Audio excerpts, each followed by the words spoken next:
Okay, at the moment we're heading off to a dumpster I spotted earlier when I was taking my bike to the mail to the post office, and it looked like it was ripe with possibilities. There were things piled up the top, so we'll go check it out. One thing you learn as a scrounger, as an urban scrounger, is it sort of remaps the whole city for you, because you tend to take alleys and back ways because you're always looking for stuff. And also, as my brother will tell you, you can't go anywhere without looking as you go. So I'm always scrounging the streets, looking down people's driveways.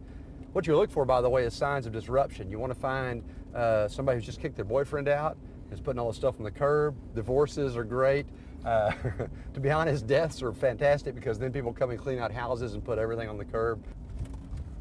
Now we're going to enjoy this because this is, of course, is Fort Worth's famed cultural district. Here are the art museums. But in among them are some very interesting dumpsters. So you can see from a distance. See, you learn to spot these things. Now that has to have some possibilities.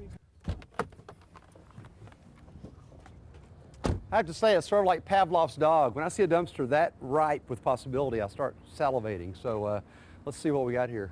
You know, rainwater collection is a big thing these days, and I'm all for it. But you got to check these barrels carefully. That'd be a wonderful rainwater barrel, unless, of course, it originally had hydrochloric acid or whatever. So if we're going to use that, here we go. Well, we want to read that carefully before we scrounge that.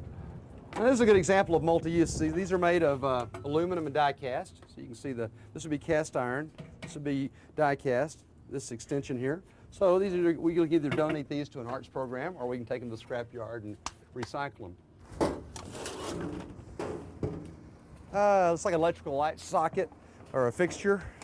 That's ferrous metal. That's 6 cents a pound. One thing you check on doors, this appears to be a solid wood door, so that's more valuable.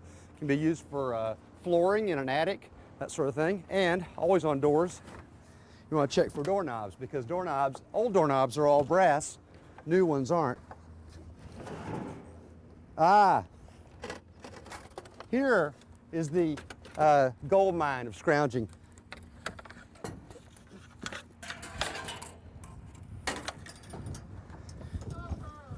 Copper is the queen. In fact, copper, again, we were saying earlier, is so valuable, we're now unfortunately seeing people moving from scrounging to theft.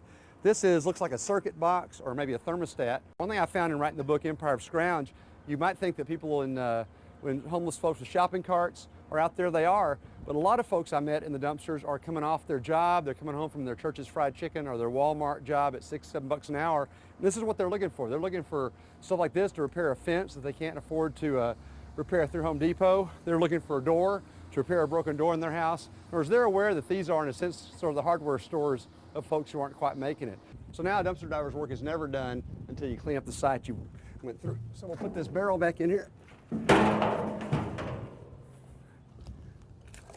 We'll leave them do a little extra cleanup. We'll leave this. How much again is this a pound? 6 cents. We'll leave this for the good old boys in their truck, since we're not in a truck right now. But part of the code too is to put things out where people can see them. So we'll leave that out where if somebody is looking for scrap metal, they got all of it right here. They'll have those fence posts ready to grab. We'll take this because I have this thing about copper. When I find copper, I've got to take it with me. This is actually a very good find. This would make your day as a dumpster diver, finding that much copper.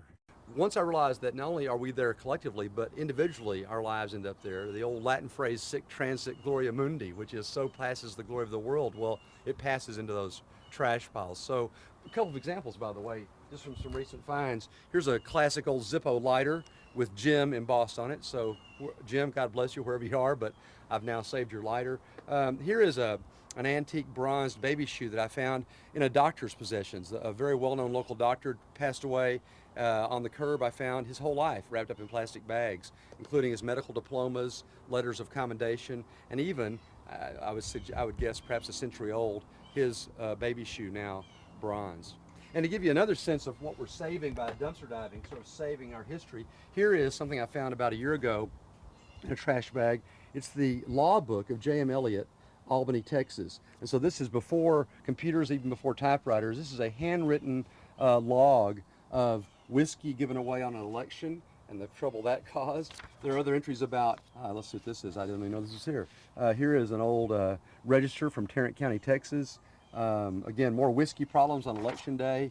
Wolf scalps, claim for bringing in wolf scalps. So here is the Wild West. Here's the history of wolf scalps and whiskey on election day. in a law docket that's over a century old. That would now be buried with rotting orange peels in the landfill, but I was able to save it. Think how many of these we aren't able to save and how many more are out there to be found. So part of the pleasure is tomorrow, the next day, going out and finding the next law docket, the next bronze baby shoe, saving a little bit of ourselves as well as saving something of our history.